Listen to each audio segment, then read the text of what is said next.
Hello, friends. I'm Terry David Mulligan, and this is an introduction to our Terry David Mulligan YouTube channel, Interviews with an S, today. Two incredible artists and two good friends, Buffy Sainte Marie and Tom Wilson. Now, Buffy, I'm sure you know, she's been making music for 60 plus years, and that's why she stepped off the road from performing, because the road is a hard road for someone like Buffy, anybody out there, but especially if you're a solo artist. But she's been doing it for 60 years, through Yorkville and Greenwich Village with Bob Dylan in the audience, learning from her. Buffy's gone back to Hawaii. That's where we found her. Her documentary is up for an International Emmy. I think the awards are November 20 in New York City. It's called Carry It On. Check it out. Screen it if you can. It's available now. So Buffy, we're talking all things Buffy. She's amazing. We've known each other a long time, and it shows. And a great friend, Tom Wilson, is the second interview. Tom is touring Alberta. His first solo tour in almost 10 years, I think is what he said. He's coming with Thompson, his son, a trio actually. And he's playing Calgary on the Thursday night and Edmonton on the Friday night. He's extremely busy. He's in the middle of rehearsing and fine-tuning a musical called Beautiful Scars, named after his book and his title and song and everything, all that stuff. So he's a musicologist, like really legit. They're going to be on stage. And also he is up for the Order of Canada. He's been nominated and will get his award soon. He'll talk about that. He'll talk about all the other projects that he's working on and basically just getting back on the road and singing. So those are our two guests today on the Mulligan Stew podcast YouTube edition. Thank you for watching. Hello, Buffy. Hello, Terry. How long have we known each other? I wish I could think of where that first meeting was. No, but me it's too. a long time ago. Somehow I see Ian and Sylvia in there somewhere, and Daniel Lenoir and others. It was anyway. It was probably a stage somewhere. And many times in many places. It's nice to see you again. Thank you. My wife, Meg, my beloved Meg, once a month says to me, "Why are you working so hard? Why are you pushing as hard as you are?" And I tell her, and I tell myself, it's because to not do that, you start to, I've seen friends of mine who just sort of fade and die. Oh, There's not a reason to stick around, kind of thing. I don't know. It's hard for me to explain, but you, you were a power. And I wondered, I'm thinking of me like you, can you then step back as you have done? You have stepped away from performing and the road. Do you have to keep yourself busy? Can you just enjoy the day as it goes by? How are you? Some days I can, yeah. Some days but I have a hard time finding time. I'm just so busy, even though I'm not on the road. But that's how I've always been, Terry. I took 16 years off in the middle of my career, kind of to raise my son, but I was writing. That's when I was building the Cradleboard Teaching Project. I was having a private life, and I was writing songs and doing paintings. So I don't know. I think I've been very fortunate in having the kind of career that you can come and go from it. I mean, it's not as though I'm beholden to a big corporation or a retirement fund or something. The job that I have is sometimes very hard and stressful with regard to travel and virtually not even having a home, living in a suitcase that's lost in the airline's kerfuffle. So I was having a real hard time with travel. I got stranded in Denver airport for 3 days. The monitors were sending us all to the wrong gates. It was just terrible. And I had commitments that I was missing. It was COVID time. So I got into some pretty difficult situations with regard to travel twice. And then I have a frozen shoulder and arthritis in my hands. So I decided it's just the perfect time for me to retire from traveling, but nothing else got retired. I just went back to doing it all at home. I mean, I've had a studio, recording studio and computers for a real long time. So it's easy. It was easier for me, I think, Terry. That's what I'm doing. Yeah. That's what I'm doing. This is, thank God this all came along. And I keep it. And I envy so much younger artists and younger people in this business who grew up with computers. We didn't. We will never catch up. We will never get to the leading edge unless we dedicate ourselves to it entirely. And so we're always apologizing for being a little slow on the old keyboards and making technical mistakes and whatever. But some things remain the same: songwriting, singing, performing. They kind of remain the same, but I mean, when I first went to Greenwich Village, there was just me and my guitar. Nobody even knew I played piano. Yep. They didn't know much about me at all. And I got into electronic music and computers very, very early. I mean, I was already taking kids online in the 80s, using that awful old Pine IBM style software. So I was lucky enough to get into what we now think of as technology. There wasn't a word for it then.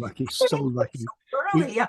I got into it early when it was easy because there was nobody who had a business trying to make it hard so that they would have a job fixing things. No, things used to work really well.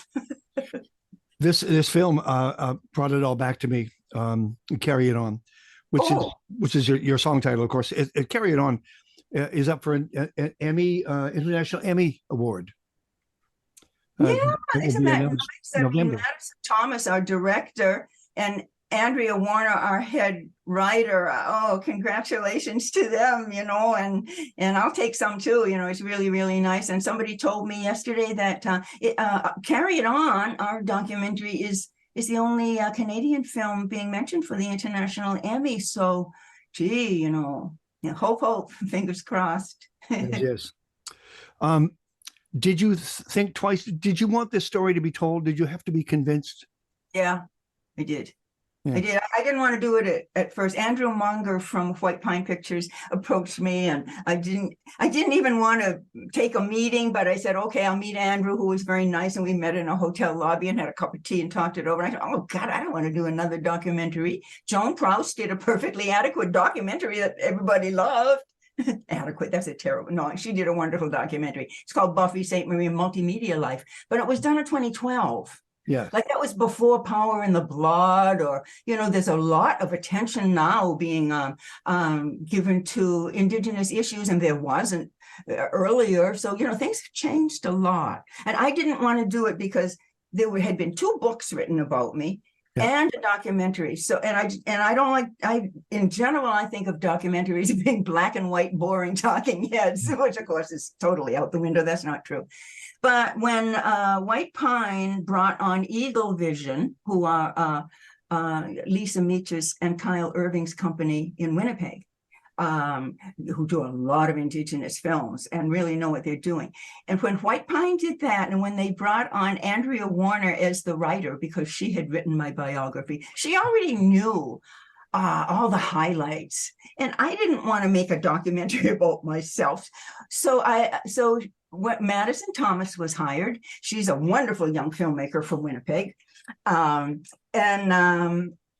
The 2 of them really put it together, and they bounced off me. We have a picture of this. You got any footage of that? What happened? Can you clarify this? So we went back and forth a lot, and it was a lot of fun. But they were calling the shots, thank goodness, because there's been so much, Terry, written down about me. I'm 82 and I've had a career over 60 years. That's a lot of stuff. There's a lot of urban legend that's just plain wrong. And there was a lot that I would love to have had in the documentary, but there just plain wasn't time. That's true. It's the same with books. The editors say, take it. But I said, no, that's 15 years. I'm sorry.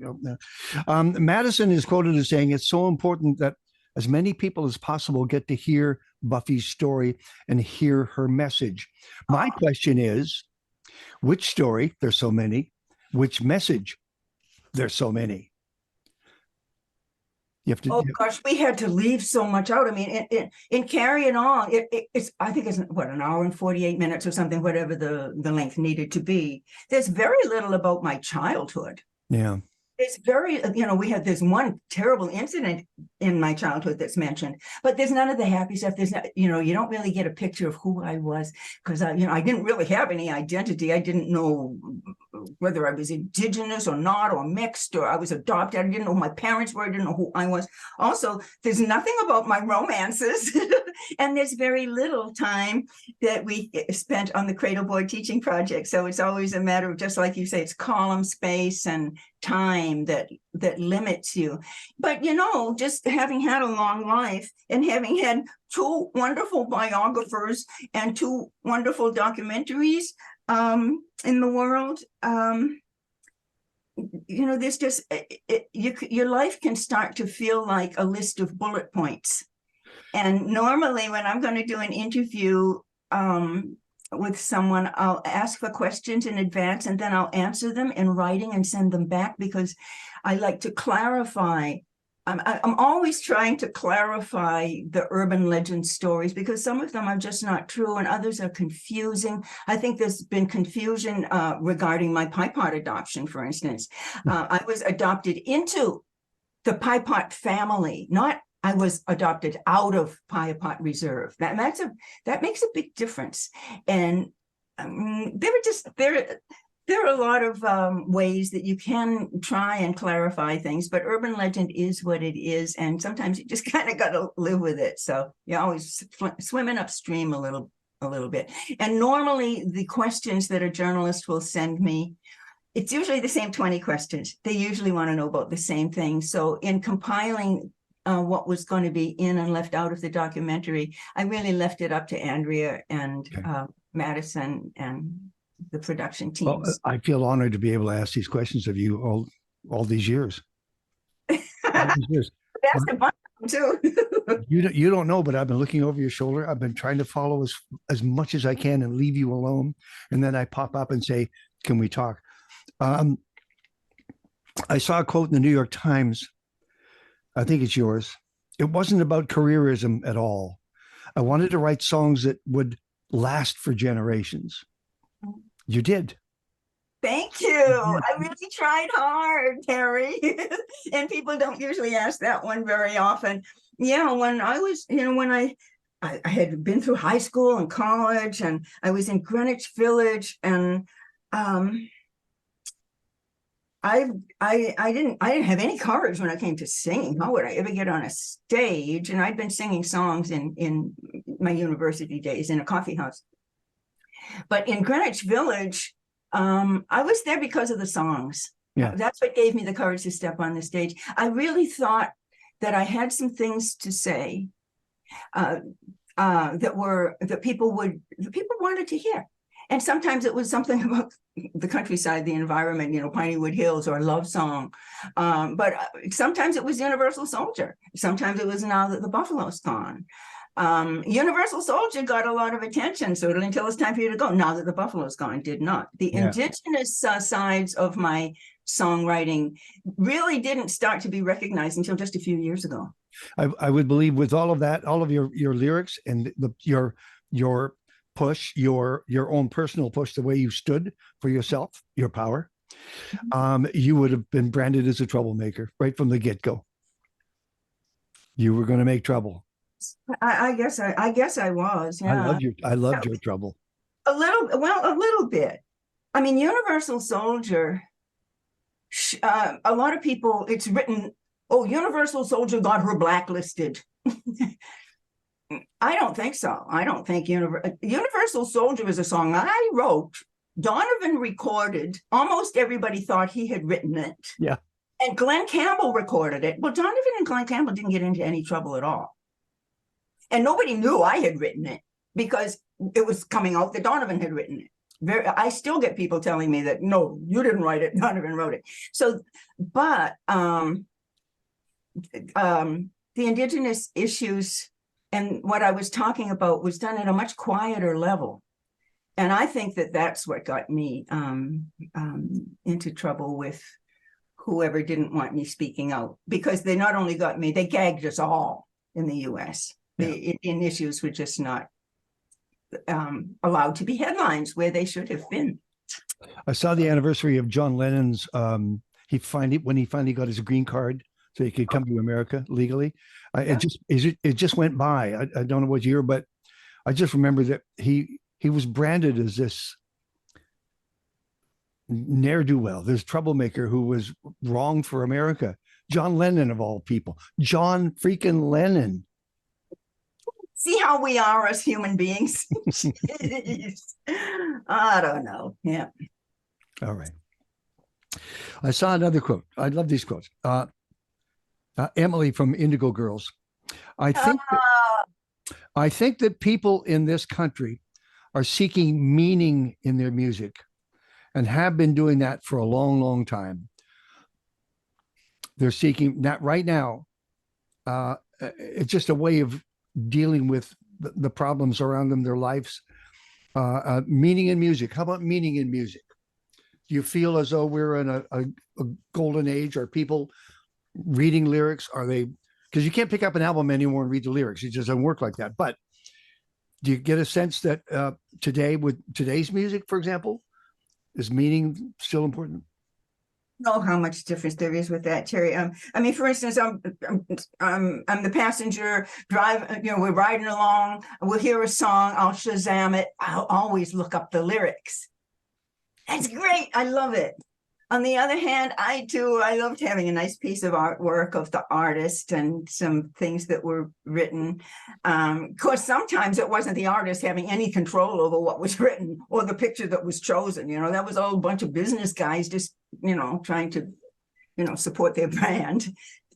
So we didn't have a lot of control. I think in some ways artists have more control and in other ways less control. But what's really different right now, forget the technology, but what the technology has done is now millions of people have a voice instead of just some head honcho of this record company, that record company, and the person that they hire as a publicist. Yeah. Millions of people now have a voice. So that we have to put up with each other. We do. That's what we have to learn how to do. It's different now. Now everybody's talking. It wasn't right when only a few could talk. But right now it's so loud that it's kind of hard because everybody's talking. Right. But, we can get through this. But what has happened, and that we will agree on this and carry it on, exemplified it, really billboarded it. That was, there's now Indigenous voices surrounding us, spoken on stage, on film, everywhere. They insisted on having their voice. They found their voices being heard. That, in many ways, is part of your legacy. Well, I don't know about that, but I'm glad that there are a lot of voices. I mean, I did a concert in Ottawa about a year ago, wherein a whole lot of Indigenous artists were doing my songs, and I got to just sit there and listen. Just sang one song. It was called the Star Walker concert. We did it in Ottawa, and it was just so beautiful for me to see these Indigenous artists who, I may have met them, 30, 40 years ago when they were just kids or when they were just beginning, and touch base from time to time, and just to see how people ripen. Everybody from Tanya Tagak to Susan Aglukark and just many artists have been good for a long time, and a lot of people have known about them. But I think since Truth and Reconciliation came along and presented irrefutable information, That was very serious. It started the dialogue. Yes, it did. Yes, yes. Have you been in Canada for a day to remember, the Day of Truth and Reconciliation? It just went by. No, I wasn't here. No, I don't travel anymore, so I wasn't here. And last year, I participate each year. Yeah. I usually participate, well, in different ways, but usually through the Downey Wenjack Fund.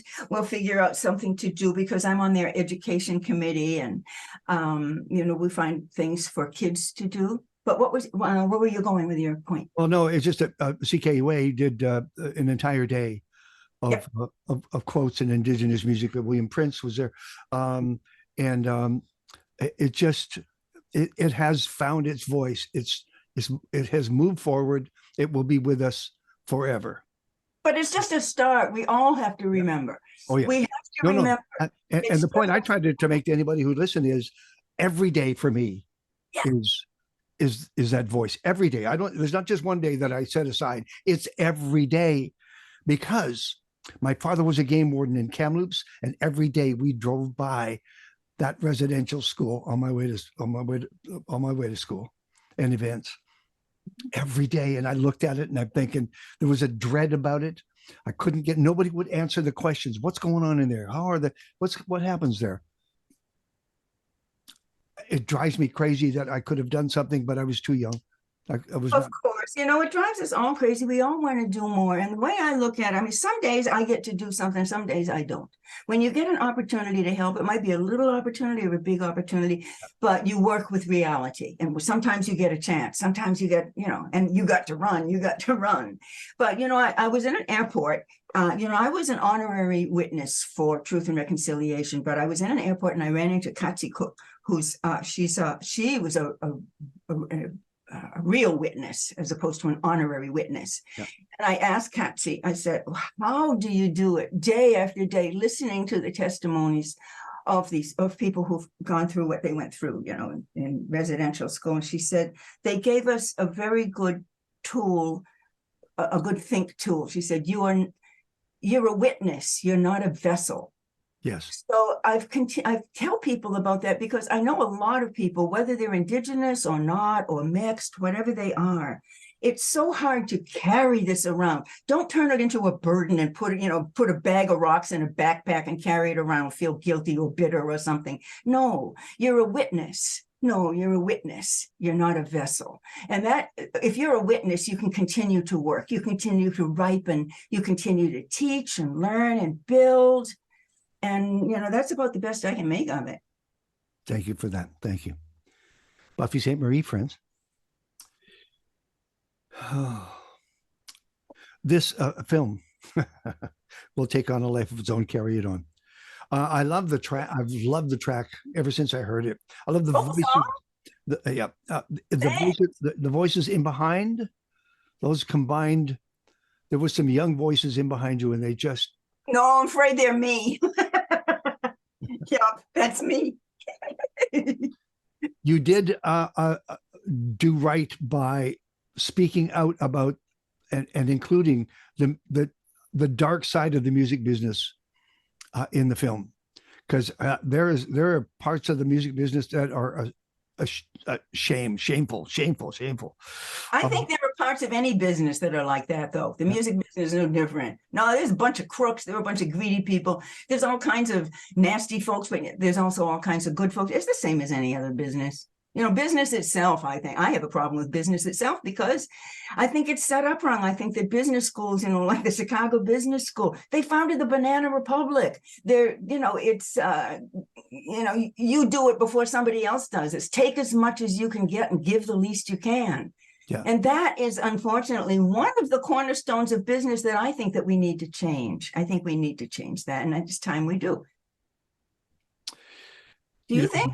You don't want to start a label or anything, do you?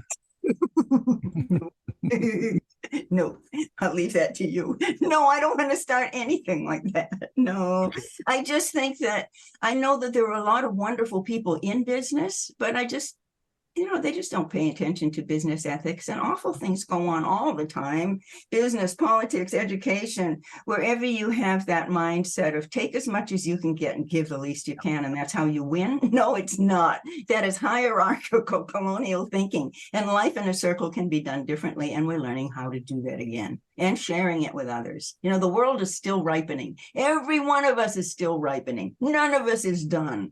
Everything, you look outside, every blade of grass, every flower, every animal, everything is ripening, whether we like it or not. We are ripening together. Babies, angels, elders, and bozos. We're all ripening. So there is hope, but don't be in a hurry. Somewhere I wrote in watching the documentary, I wrote down, I don't know who said it, but the line was, hold on a second. It was, we have to heal ourselves. We can't wait for others to heal us. We have to heal ourselves. You believe that? Kind of. That's a little bit simple. I don't remember saying that myself, but I think we have to allow ourselves to heal sometimes. I don't know whether we heal ourselves or the Creator heals us or we heal each other. I don't know, Terry. I wrote down Annie Mae's name right underneath it, so it might have been in that segment. Okay. And I'm sorry, I don't really remember. Okay. All right. No, I'm kind of jealous of you. It's a sad story. When you were going to school, that you were going past Kamloops, residential school at that time. But, it does, in a way, I mean, you think of me as, real Indigenous. And people would say, oh, you're real non-Indigenous. But in a way, you probably grew up closer to community than I did. Because where I was raised in New England. I wasn't raised in Saskatchewan. I was raised in New England. And my life growing up was more like The Sopranos than Dances with Wolves. I was living in a town where, what you really wanted to do was fit in and look like the other kids. And there weren't any Indigenous kids around. So, you try to look like the latest movie star, and in high school, blonde your hair and try to look like whoever, I think it was Sandra Dee. But, but here we are all these years later, and we're both on we're on a similar trail of information, healing, communication, and yet you're probably closer to it than I am. And yet I'm writing about it in a way that captures it from a different perspective than you yourself. So that gives me great strength, really, in just things that don't have any ethnicity at all, like friendship, like communication, like trying, like the will to make things better. Yeah, that kind of stuff is really the center of it for me. I was lucky enough to go to school with Indigenous kids in North Vancouver. Mm-hmm. What I remember was going home with them after school, mm-hmm. and the elders, the ladies actually, always around the kitchen table, and they were doing beadwork, mm-hmm. and they were working with deer skins, elk skins, shaping them, creating things, and they would give me little bits and pieces of cuttings that they were going to throw away anyway. And I would take them, put them in my pocket. My clothes from grades 5 through 8 all smelled of smoke. Smoke. Best, I put them in my bottom drawer. I realized I was stepping into somebody else's life, and it was totally different from mine. Oh. And I love the community that I found in that kitchen.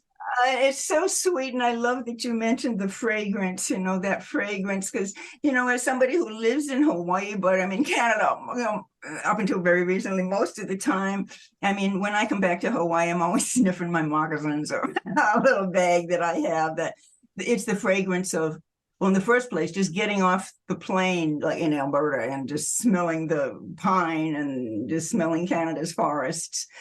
And then the idea of smoked moose hide and just the sweetgrass. I mean, people have written so much about bloody conflict, cowboys and Indians, FBI's and Indians, colonials and Indians, who has written about the fragrances, the loveliness, the love stories?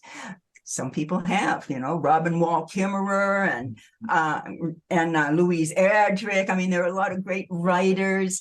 And to me, when I was just out of college and wanting to share Indigenous things with people, or when I was, first involved in like movie making, for instance, Ted Turner was doing 13 Indigenous-based movies. They were all about male warfare.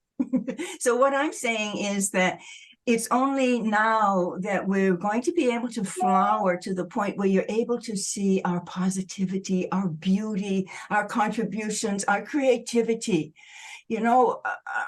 from our own lens. And it's not easy, but many of our artists are starting to blossom in, of course, all kinds of ways, but some of these ways are so positive and so lovely that I think people are going to be surprised, because I think we've always been portrayed either as some kind of loser, either genocide or some kind of savage or naive, or we've been so misportrayed, and our reality is really beginning to flourish in so many different ways now that you can't even describe it. Everybody's ripening. It's funny. It's harvest time here in the Cowichan Valley. They're ripening as well. They're making my heart. I'm going to have a conversation, an interview with Jeremy Ducher. Oh. And I think it's Jeremy who says Buffy's like that first ripple in the water, and we are the echo. Oh my God. Isn't that cool? Yeah. He's beautiful, isn't he? I can't wait to talk to him. And I wrote down Native American education. What are you working on still in terms of education for your people? Well, just the quickie is that in the 60s, I started basically a scholarship fund. And when we had finished with Sesame Street and my son was 5, I got to stay home for a long time, and I started writing a new Indigenous curriculum because his grade 5 teacher told me that she was required by law to do an Indian unit. The materials that she had were just hopeless. They were just awful. So I started to write a new Indigenous teaching unit, which eventuated into the Cradleboard Teaching Project, which now we're trying to bring to Canada. So my Nahiwan Foundation for Native American Education still exists in the US, but in Canada, we're an entirely different charity, independent, although we do share some educational materials. So what we do in the Cradleboard Teaching Projects is we twin schools with by putting the Indigenous community into the driver's seat of delivering whatever curriculum information they want to their partner, and then the kids learn together and the teachers learn together. But what they're learning is something brand new in Canada. Wow. Usually people study Indigenous things in the fall, after Discoverers Day, around Thanksgiving, and then you get your Halloween costumes. And then after that's over, schools wash their hands of it, and the entire curriculum goes back usually to being solely Eurocentric. Nothing wrong with doing what we're doing now, but we're not doing enough. We're not including everybody, therefore it's not as good. So what we do, for instance, in science through Indigenous eyes, they didn't have science. The Greeks invented science. No, there's more to it than that. Everybody who survived had science. So we provide core curriculum in things like math, science, social studies, geography. Only we present it through Indigenous perspectives, and the curriculum is greatly enhanced by local contributions by local Indigenous communities telling their own story about who they are, whether it's about history or science or whatever it is. So it's very highly structured so far as core curriculum goes. But then when it comes to contributions from Indigenous nations, we're linking with everything they have going. We're helping them to build new curriculum, and we're working through teacher education to teach them how to make it work in real schools. Because, before, Terry, I don't know if you know this about me, but before I was ever a professional singer, I was a teacher. I have a degree in Oriental philosophy and a degree in education. So it's and for me, it's the same as songwriting. Curriculum writing is very similar to songwriting, and it's got to be good. It's got to be engaging. It can't be boring. It also has to survive, because there's politicians are banning books. They're banning books. Well, yeah, I know they are. As a matter of fact, I think some of the work that I've contributed to in the States there, they decided that it didn't fit what they wanted to do. Go ahead. No, I'm just moving on. I've got a couple of minutes here. Do we have the leadership in the Indigenous community? Is the leadership there? Where? At the top, at the each band. The leadership needs to be everywhere, and I would say yes, we do, but it's in various stages. But I'm telling you, in education, it is hot. Oh, we have some smart people. When I first started the Cradle Board Teaching Project, tenured professors in universities refused to be involved with computers. They were not about to learn computers. No. But now, even the kids, everybody's so far along right now. So that we've got master's degrees and PhDs and really experienced cultural experts all over Canada. But the process continues from all over Canada to make the information available to one another, to future generations, to people beyond our own community. So it's really exciting, I think. I mean, it can't compete with juicy gossip or if it bleeds, it leads, right? You can't compete with that. But I'm telling you that under all that, there are really impressive people doing some great work. Can I tell you somebody who has my full and complete attention? A new singer-songwriter, Adrian Sutherland is his name. Oh, yes. James Bay. He's been around for a while, too. Yeah. He turned a shipping container into a studio. He hooked up with Colin Linden in Nashville, and they recorded. Oh, his new album is fantastic. It's just fantastic. I was just listening to Aqua. Do you know about her? No, but I've been reading about her. Aqua, yeah, no. There's two songs I would call to your attention. Come On Home. Oh my gosh, it's so good. It's gonna make you cry though. And then another one called Bury Me Deep, but she spells the word bury. She spells it Burry. Bury Me Deep. Both songs are great. Now, there are a lot of, I got a whole list of people. I don't have it in front of me, but yeah. Should we do this a year from now? If you're still interested in talking to anybody, because there's so much to talk about. I know, there really is, huh? It's a big world out here. It's Thanksgiving in Canada this weekend, so we wish you a happy Thanksgiving. Thank you. And yes, you may have stepped away, but you haven't stepped away. You're still very much a presence. Thank you, Terry. It's really good to see you again. It's always good to talk to you. And, we go back a real long way. So thank you. And thank you for sharing your story about your childhood too. And as you say, we need another meeting. Yeah. I never forgot that feeling of dread. It stuck with, and nobody would answer my questions in the car. Even my dad, he wouldn't answer. What's going on in there? What is that? Yeah. Probably didn't know. Oh. Maybe they did. You just don't know, Just, I don't know. But I did get to meet them. I did get to play soccer against them and baseball. And I was always watching. I was watching for signs that they weren't happy, but they were outside and playing. If they were ever going to be happy, that would be the moment that they would be happy. That's all. I just didn't know about the rest of it. No. And I can never make up for it, but I can still have these conversations. Oh, thank you for that. Take care. Okay, Terry. Happy Thanksgiving, everybody.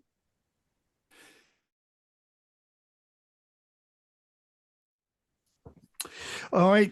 On this day of days, friends, I have never done or had 4 interviews in a single show, and I won't do it again. I know that. It's just because they all have something to say. They have, and so there's no room for music. And and on a music show, I'm sorry. However, because we are fundraising over the next 2 weekends, we had to get these interviews in, and here they are. We have Buffy Sainte Marie, we have Barney Bentall, we have Susan Tedeschi, and now Tom Wilson. Hi, Terry. Who knows 3 of those 4 people? I do. I've gone to see Susan today. She's absolutely wonderful, and I've seen them play a couple times. So, from afar, I love her, but I don't know her personally. Okay, but you know Buffy. I know Buffy. I love Buffy. And you know Barney. But you and Barney talked today, didn't you? Yeah, we did. I'm going to do the Caribou Opry here in Toronto at the Glen Gould Theatre. So he called me and asked me to do that. Tara Lightfoot and I are his guests, so it's an honor. Very nice, very nice. Now, you and Tara have been seeing a lot of each other, along with Danielle Lanois. That's right. Yeah. Well, Tara, I know you know Tara. She's possibly the best person in the world. Person in my book. She's just wonderful. Yeah. She in her spare time, she's like a big sister for girls who need a little bit of help and guidance. She is the hardest working person that I know, and she is always on her mark. She's such a wild talent. She's a powerhouse. Yeah, she's her own engine. Yep, so true. And Danielle Lanois, actually, Buffy said the first thing she said in the interview was, "How long have we been doing this?" I said, "I can see Ian and Sylvia, and I can see Danielle Lanois. That's how far back it goes. I don't know what." Oh my God, yeah. Okay. So we've been doing some writing. In fact, you can't really see the room because it's nighttime here and it's dark. But in this room, we've had the Trews and Tara Lightfoot and Colin James and Danielle Lanois, all at different times. So this little old living room of mine has become a bit of a writing sanctuary for a whole bunch of people. And these songs are for anything you want, for your album, Terry. The songs with Daniel and Tara and I, we're just trying stuff out. About 4 years ago, Dan said, "I want to do something. I want to do a trio with you and Tara Lightfoot." And I said, "Sure." It's one of those things that, in passing conversation, you figure, okay, I'll wait for that call to happen. And then Daniel Lanois joined us last summer on shows with Blackie and the Rodeo Kings and Tara. And he's going to be playing with us all next summer on our shows in Canada. So now we've got this kind of little community going, and now we're writing and recording. So it's nice. Why, it's almost like a Caribou Express. So, okay, songwriting, fine. The thing that had you come hell or high water today were rehearsals for your new play. That's right. Yeah. Called Beautiful Scar. Beautiful Scars. I've told you, Terry, if you find a good name that kind of catches a little bit of fire, just stick with it. So I had an album with Lee Harvey Osmond, with the Cowboy Junkies and myself, called Beautiful Scars. And then I wrote a song after that called Beautiful Scars that I recorded with Blackie and the Rodeo Kings and City in Color. And then I wrote a book. Guess what I called it? Beautiful Scars. It became a bestseller. So then they made a little movie about the book. Guess what that's called? Beautiful Scars. And the play, in fact, is called Beautiful Scars. And it's a musical. We have the musical director from Come From Away. We have some wonderful people producing the play. It might stand a chance, and I'm thrilled to be working in this. Surprisingly, it's not a musical. It is a musical. Okay, well, you're calling it a play, and I thought you had, so by law you had to call it a musical. No, I don't know. They haven't given me the rules yet. In fact, you know what? Nobody has actually given me the rules to life, which is why I just keep going. If there was rules to life, I probably would have stopped years ago. No, I knew that there was music in there simply because there had to be. The basis of the whole life is music. You're music driven. As a matter of fact, you are going back and reclaiming the title of Junk House, if I'm not mistaken. Yeah, we're doing 4 shows here in Ontario. What happened was our old record label, Sony Music, who I haven't really heard from since 1997 when they stopped being my record label. They decided to celebrate the 30th anniversary of the first Junk House album, Strays.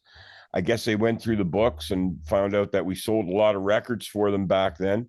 And so they pressed it into this beautiful vinyl package.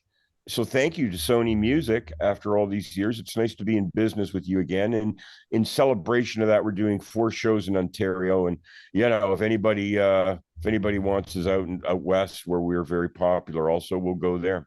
Okay. We'll get to your West date in a second. Lee Harvey Osmond, art shows. What's going on? Well, the art exhibits that I'm doing are now.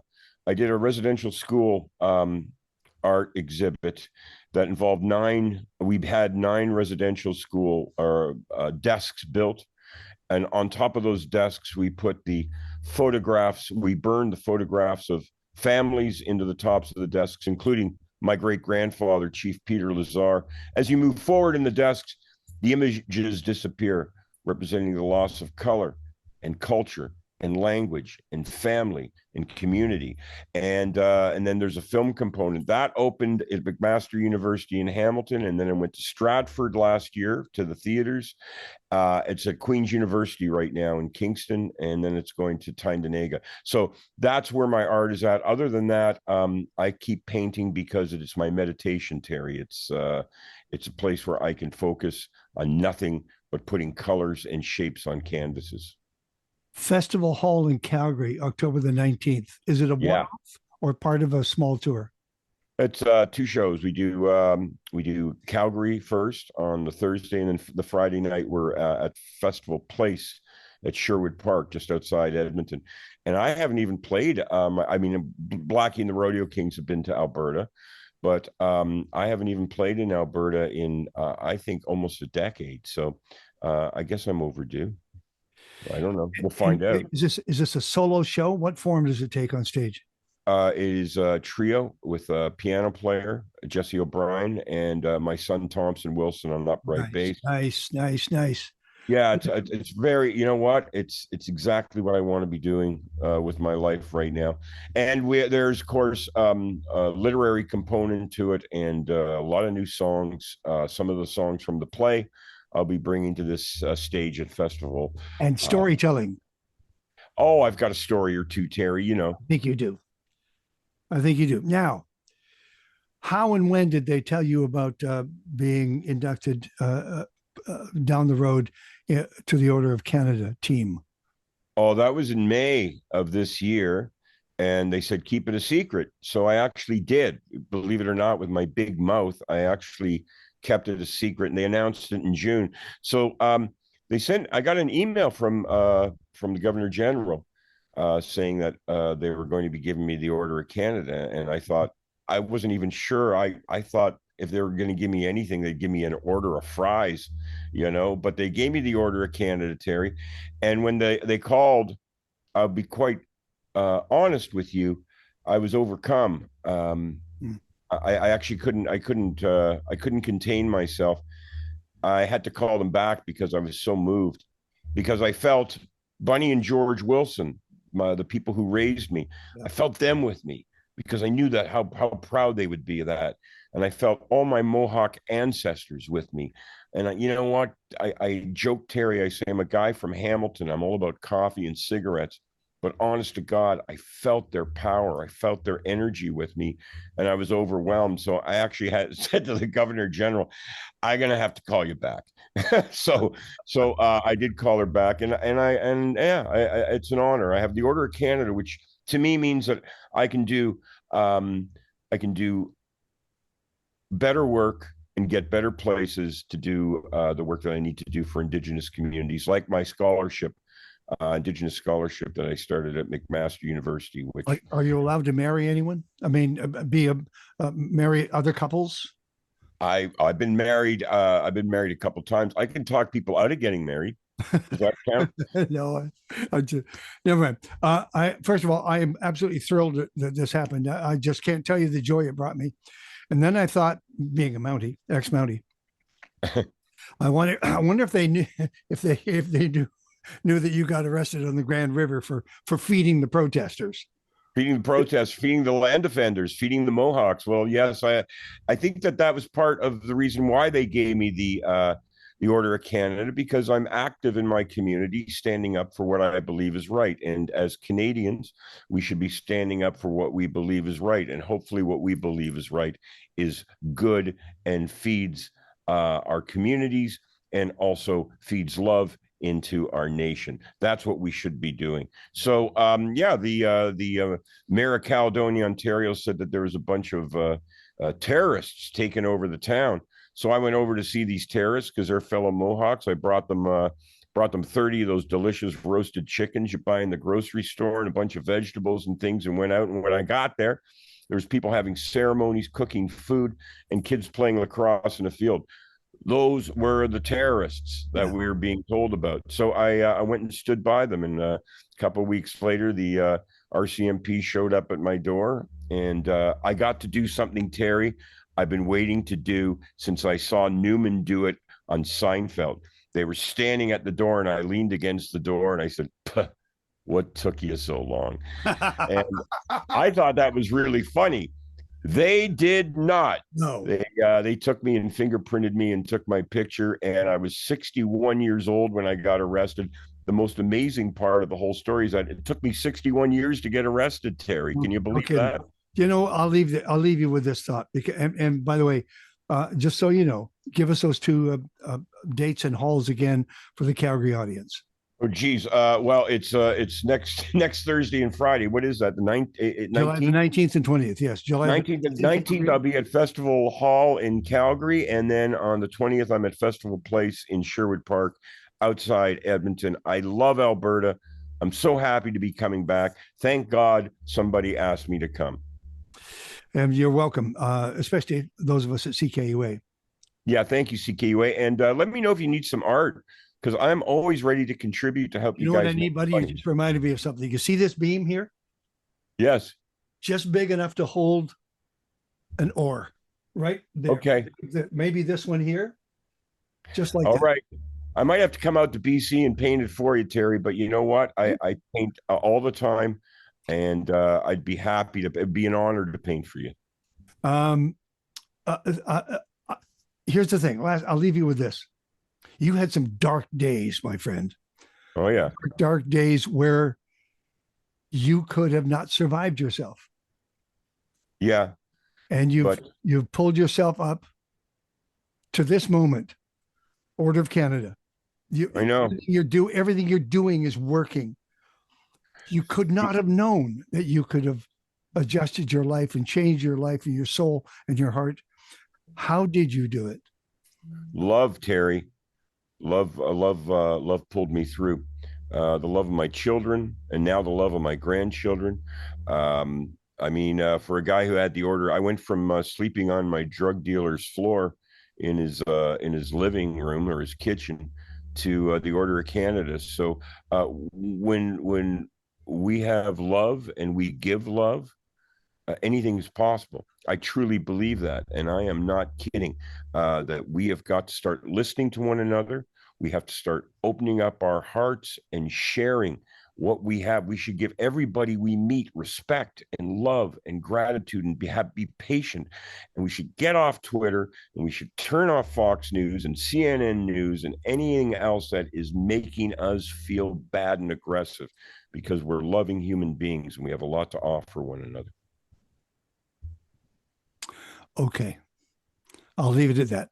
You have to go see Bruce Cockburn, and I have to watch hockey all night and edit shows and put stuff together and put my final votes in for the documentary of the year.